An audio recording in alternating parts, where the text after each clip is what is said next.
Hello and welcome to another episode of the Whole People Group podcast. At Whole People, we recognise that organisational excellence is deeply entwined with the well-being of its people. Our mission is to seamlessly integrate well-being with performance because we understand that when individuals thrive, so does an entire organisation. Today, I am joined for the second time by our Chief Heart Officer, Miriam Keane. Mim, it's amazing to have you here.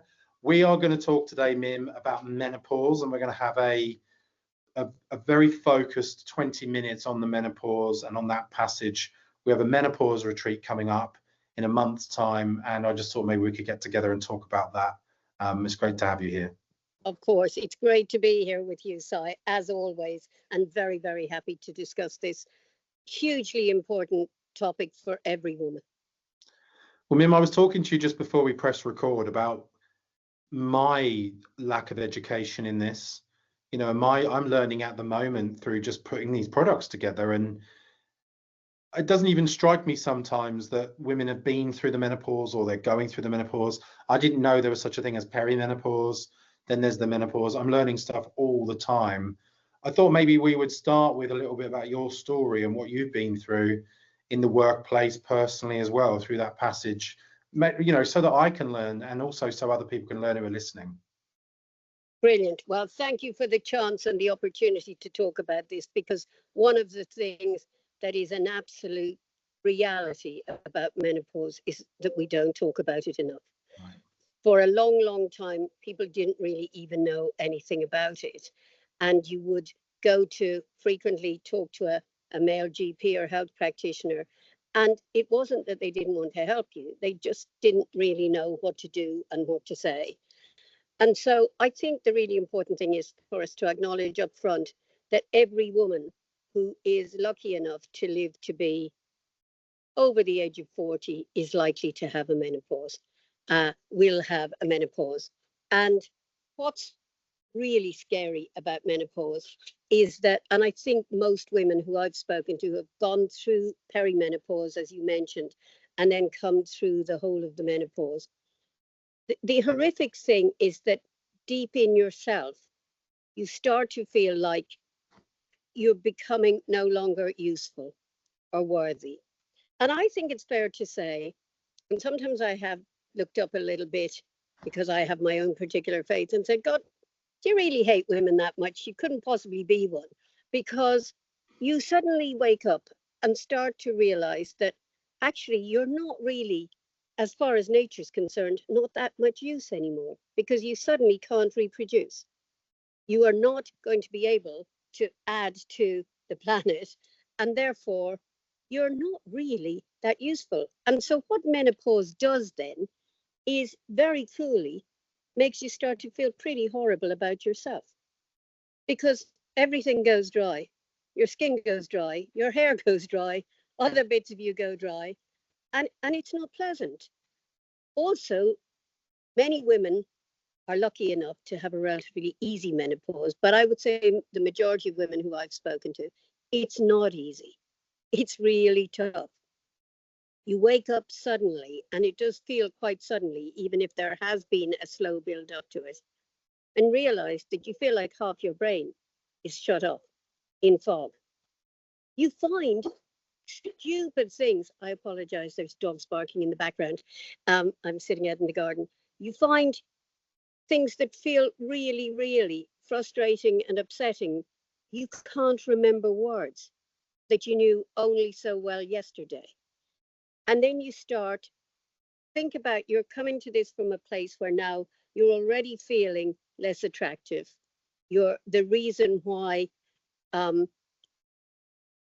certainly if you're a heterosexual woman, men might have been interested in you, might have seen you as somebody who can perpetuate the species. That's all gone.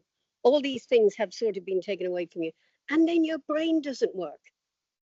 Like I say, your hair's got dry, your skin's got dry, your brain doesn't work. You feel invisible in an awful way. And I'm going to come back to this because I think there's a real mix between feeling invisible in the way that your sort of nature's written you off a little bit, but also feeling horribly visible when you're in a meeting and you start having hot flushes, or you can't remember the word you were going to say, and you suddenly think, that smart person that I know I was last year, I don't seem to be that anymore. So there's this horrific sense of being diminished.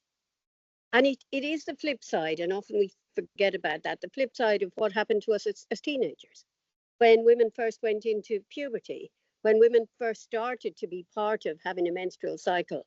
And I will also come to at some point in this, there is a funny side of it too.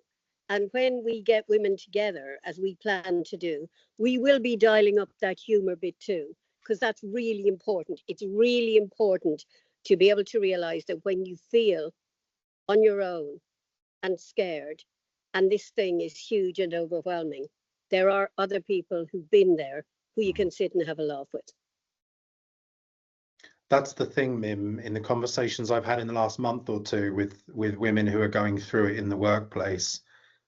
The thing that I've been quite astounded by, but then later not so shocked, is that women can be going through it together in the same building and just not connecting or talking about it, you know, and that's quite strange, isn't it? Because I think about, in some way, that's quite a male or quite a masculine way of doing things, because that's why I think about men. Men can be depressed next to each other and never talk about it, but women seem to be so much better at talking about things. And then there's this passage of time where it feels like people sort of, it gets really, really lonely and really insular, and for there not to be an environment of safety to talk about something that's so natural. I mean, this is as natural as birth and death, right? Like it's a natural life cycle thing. For there just not to be any communication within the four walls of a building, that feels quite strange to me. I mean, I wonder what that is. Is it the same as, is there shame? Is it the fact that the cultures, it's just not never been spoken about? Like, what is that? It's interesting what you've said there, and you're the expert on how, men and how masculinity plays out in the workforce in so many different ways. But I suspect, and correct me if I'm wrong here, but I suspect that both come from the same root. I think it's fear. I think people are scared, and I think you it's almost like, who's going to be prepared to put their hand up first? Who's going to be prepared to say, see, I don't feel my brain's working at full capacity? Because what are you doing? You're volunteering to say to your boss, for instance, I'm not really up to the job at the moment. I mean, women of my generation, those of us who were out there to sort of prove that a woman could be as good as any man, and why not? We used to cringe when somebody in the workplace, and I'm talking going back 40 years now, when somebody in the workplace would say, oh, well, you can't give the job to a woman because they're useless 3 days of every month. And that, I see your facial reaction to that, because you're younger. I mean, you were just about born when I'm saying going back 40 years. But that was standard. That was what women would hear. And you think, no matter how much pain you were in for those few days of the month, there is no way you were going to let anybody see it. And I think when we get to the other end of that cycle with menopause, there is fear. There is fear. And that's why I think that the opportunities that we're hoping to give to people, to take them out of the workplace into a safe space where women can feel, especially because there'll be people like me, like our wonderful Nikki, like Michelle, but people across the whole people group who are prepared to put their hand up first and say, here's what it was like for me. You're not on your own. I've seen this I've seen this live in a workshop that I held for one of my clients, and it was a room full of men, but one of my clients in the room, who everybody didn't know he was one of my clients, and he was quite a global management board member, so it was quiet that he would come and see Simon, right? Yeah. He took a risk afterwards in the Q&A. I was pretending I didn't know him, and he put his hand up and I said yes. I thought he was going to ask me a question. And in front of all these men, he said, I've been seeing Simon for the last 2 years. I struggle to sleep. I think I have PTSD. I'm not so fulfilled I get anxiety. And he then sat down, and there was this silence in the room, because this global management board member stood up in a room full of people and he said, I am vulnerable. I am a human. And you know what happened? I remember looking over at one of the ladies in there that had employed me, and she was the one who puts the well-being stuff together. There was this silence. And then all of a sudden, one guy stood up and said, do you know what? I really struggle to sleep. And then another guy went, yeah, I've had anxiety for ages. And this thing, I get goosebumps remembering it. This thing happened in the space of 20 minutes. There was about 40 men in the room. And in the space of 20 minutes, a third of the room said, yeah, you know what? I'm vulnerable. Do you know what? I really relate to that. And it just took one person to do that. Now, that was the power of a safe environment to go, you know, we're all human beings here. And for there to be groups of women in culture, I mean, my feeling is, and I'm just, you know, I'm trying to put this all together in my head a bit, because my feeling is, Mim, that you must have had to have fought so hard to get to the top, you know, with no weakness or vulnerability, right? Because it just would have, you can't have ever have shown that over the course of a long period of time. So let's say to fight to that point, you get through your 20s and 30s to have, in a man's world, getting to that point, and then that comes in, wipes out some of your intellectual capabilities for a period of time. The last thing you would do is say, I'm struggling, or I can't do the job, right? So I imagine it just creates a real sense that you have to go through it on your own.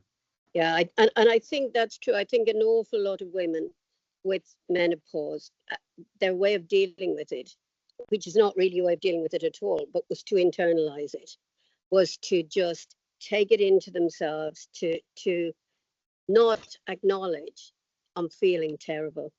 I'm not feeling great about me. I've kind of lost who I am, who I thought I was, in the fog of this condition that is a condition. And my personal choice on my personal journey, because the other bit that often you forget to acknowledge as a woman is you're flipping grumpy. I mean, my poor husband, and most women I know who've been through that, who have a partner say, God, I wasn't easy during that. And of course, what you're told is, oh, don't worry, you'll come out the other end of it at some sort of undefined time in the future. You'll come out on the other end of it and all will be well. And one of my friends in New York, she said to me, well, actually, my husband and I made the decision about HRT because otherwise I was going to murder him, and then I'd have been in jail for the rest of my life. So it was, so because you're holding all this stuff inside, and you have all this stuff going on, hormonal stuff going on with your body. And, you know, we all know about the kind of grumpy, surly, hormonal teenager. But nobody makes space for the grumpy, surly, hormonal, menopausal woman. And so all those things that we give teenagers space for in the main, we don't think that it's actually the flip side of the same coin. You're at the other end of that cycle and you feel the same kind of hormonal emotions. And added to that, even though when you're a teenager, there's a lot of you that thinks, oh God, I wish I didn't have to deal with this every month. On the other hand, there's an excitement that this is the kind of thing that means I might be a mother one day. This is the kind of thing that means I'll fulfill to what a lot of people's minds is your reason for being on the earth. At the other end of it, there is a grieving piece for a lot of women, because that's the end of that possibility. And closing down possibility is heartbreaking. However it happens in life, wherever it happens, shutting people to possibility of optimism for the future is really debilitating. So I think, yes, it's fear. I think, yes, it's there's a confusion, there's a bewilderment, there's a I don't know what to do next. And I sort of mentioned this to say the choice I made, I chose to have HRT. I had a slightly early onset menopause because I'd had a radical hysterectomy, and that any women who have chemo will have an early menopause. There are other of our associates who are very open about that and how that affects you. But the thing is, I did choose, with the advice of my consultant gynecologist, to have HRT. And I would go out with banners and shoot it from the rooftops because it changed everything for me. And suddenly, all the things that were horrible, suddenly your hair is growing. I used to have a thimble full of hair. I almost have now because I've just had a brutal haircut, but it's a lot thicker than it used to be. And my skin got better and my nails got better. And suddenly, but a lot of women are not given that choice. Right. Because I had a very enlightened consultant gynecologist who said, well, of course you must do this and you must stay on it for the rest of your life if you like to and if you can, because this will mean you will feel younger and better about yourself and you won't be depressed about being menopausal. But for a lot of women, that option isn't even there. And I think talking about it more allows women to make the choice. For some people, my best friend, she breezed through menopause. There are some lucky women like that out there. It didn't bother her. She didn't need to make any choices. But there are more women who suffer with it than there are who breeze through it. So I think, again, talking about it, allowing people to hear the stories of people who are prepared to say, I'll put my hand up first and I'll talk about it and I'll tell you about what it was like for me. And then here are the kind of options that are out there that we can discuss. And some will be right for some people and some won't be right for others. But actually, just the talking about it, because what menopause hasn't been is normalized. And yet it's a normal part of every woman's life. Well, even this conversation we're having right now, I'm kind of acutely aware that this isn't the normal conversation, but it should be a really normal conversation, right? Like we're having this incredible conversation right now. I've completely forgotten we're on a podcast. I'm just like, because because my wife is 42 years old and she's might be perimenopausal, and I feel like this is an important conversation for me to have as a father, as a husband. And I know that because my clients are male, I know some of their struggles are that they have a wife at home who is going through a really challenging menopause, and the bewilderment and the not knowing how to hold the space and the challenge that they go through in their marriage and the kids. And I've got one guy, his wife's a QC, a very high powered QC. She's in courtrooms losing the capacity to think.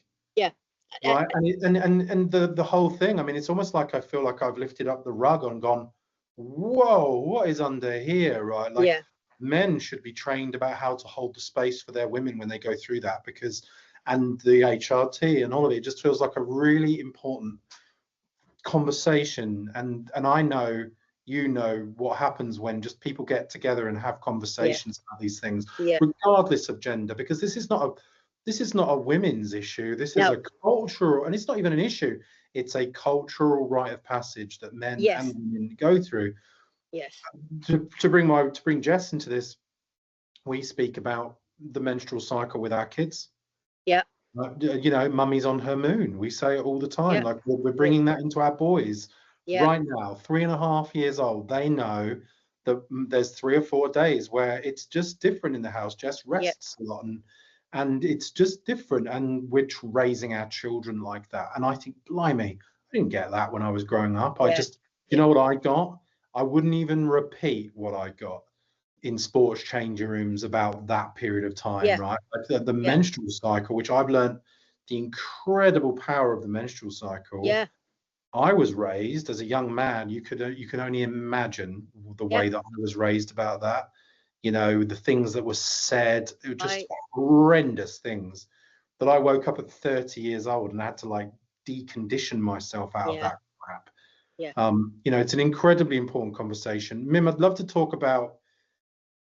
I mean, interesting. I'm going to speak to Nikki on the next episode of the podcast. And I'm going to speak to Michelle too. You, Nikki, and Michelle, we have a retreat where the 3 of you are going to take a group of 12 women away. We are whole people group, which means we stand for safety and storytelling and lived experience. Everything is around lived experience, because the power of getting groups of people together when they speak about their experience cannot be overstated. Absolutely. But tell our listeners a little bit about what they can expect if they were to come along and spend some time with you and Michelle and Nikki on our menopause retreat. Absolutely. And I'm so excited about the retreat, and I hope it's going to be the first of many, because the more women that we can give that opportunity and give that space to, and you made a great point there, Si. It isn't a women's issue, it's a societal issue, it's a cultural issue. But those women who come on our menopause retreat will go back to the office and will bring more back to those organizations than they could possibly imagine.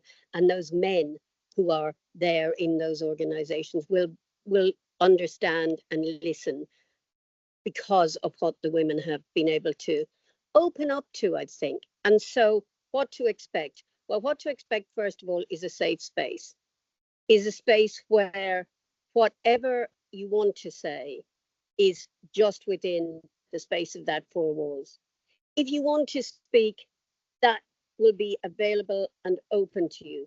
If you just want to listen and be silent, that too is going to be there. Whatever works best for you to make you feel safe when you come along. But there will be sharing of experiences. There will be opportunities to talk about your own personal experience, or to ask us and probe us about what we've been through. Because Nikki, what's absolutely certain is that Nikki, Michelle, and I will have been through different menopause journeys and will have different experiences to share. The other thing I mentioned earlier, also there'll be a chance for us to just chat as women together. Just, rant about things if you want to. Certainly laugh about things. And I wanted to use this example. I, as you know, spent a good part of my career in advertising. And we were doing a campaign once, and one of the things that you always got thrown back at you is women have no sense of humor. One of my red rags to a bull, women have no sense of humor. So I used to do my presentations and my pitches with boards, not PowerPoint, because, why would we have a PowerPoint when I'm talking to you? Why would you want to be reading words above my head?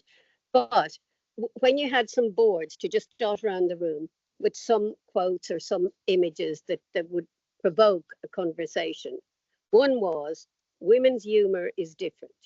So it's not that women don't have a sense of humor, but women's humor is different.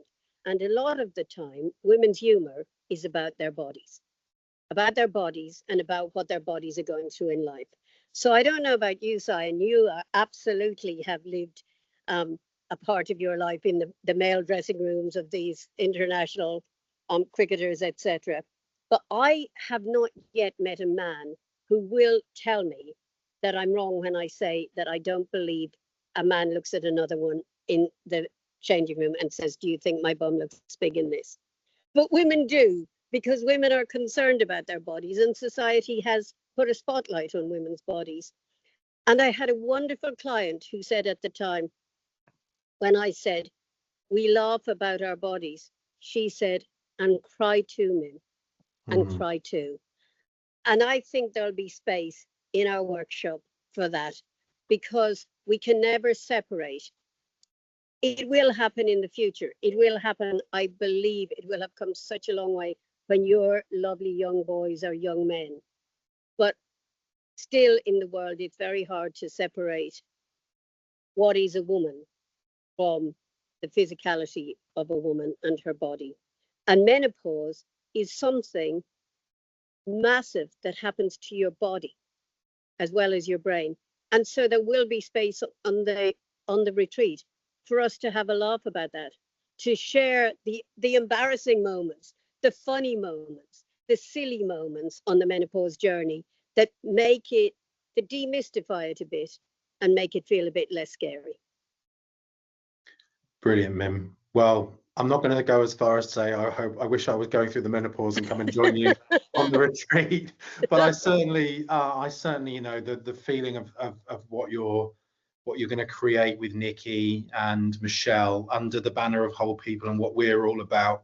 I think it's going to be a really important day. What I'll do is, to finish, I'll bring Rob Weston, our co-founder, in, because Yes, who dearly departed. Rob. I never met him. Yeah, Rob Joy. studied and lived with tribal leaders, the Cheyenne and the Sioux and the Mayan Zero chiefs, and he brought tribal wisdom to the inception of Whole People Group. And it's no coincidence that we are 70% women, because the way he always taught me was the tribe was run by the women. It was run by the 13 clan mothers, they were called. All the women breastfed all the children. The mothers learned how to mother from the grandmothers, and the whole thing was run by the women. And he taught me something about the menopause. He said the menopause was called the Great Passage. And he said it was when you went from being a mother to one to a mother of all. Wow, that's And he beautiful. said it was a passage of time, and it was seen across all tribes as the passage of going from being a mother, a mum, to being unified with the cosmic mother, the great lover of the tribe, the great carer, the grandmother. And he said, if you take the image of a 40-year-old woman, actually he had 3 women. He said there was maiden to mother. So there's the journey of being a young girl to being a mother. And he always taught me that didn't require you to give birth, by the way. He said, you meet people, maybe they aren't able to have children, but they're mothers, right? They look after their teams. They look after their family, right? They're mothers. You don't need a womb to be a mother. That was his great training. He said, then you went from maiden to being mother. And the rite of passage there was usually something like giving birth or taking on responsibility for other people. He said, then the next one, you went from being a mum to being a grandmother, and that's a mother of all. And the menopause was seen as the birth of the tribal mother, the one who could take care of everybody. And I wonder whether we as a culture, this great rite of passage in the next 25, 30, 50 years, Rob always saw it as the birth of eldership, right? Because the person you are on the other side of menopause, the person who men is on the other side of midlife crisis and their other passages, these are rites of passage. They are given to us by the cosmic order. And what we are birthed at the end is as elders. And the thing that I think about Whole People Group as the co-founder of Whole People Group is, and I think Rob saw this too, was to create incubated spaces where you can go through these things safely in the arms of other people. Because the one thing tribes did was they went through everything together.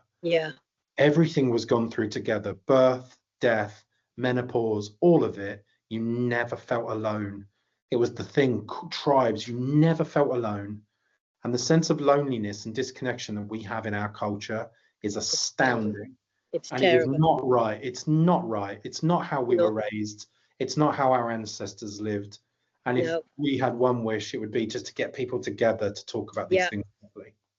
Absolutely. I couldn't agree with you more. And I think this is why, from the get-go, from when I first met you, having known Nikki forever, I just am so passionate about Whole People, because the world needs what we're doing right now.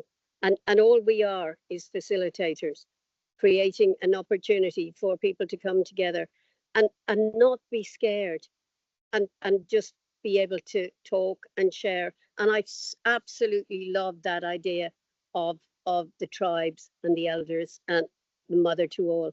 How brilliant that is, and how inclusive. We're so obsessed with talking about inclusivity now, but if we look at how we live, are we really being that inclusive? No. It's amazing, the power of just getting people together. I get good results with my coaching clients, and it is hilarious that I'm not a coach or a therapist. I'm not any of those. I'm not.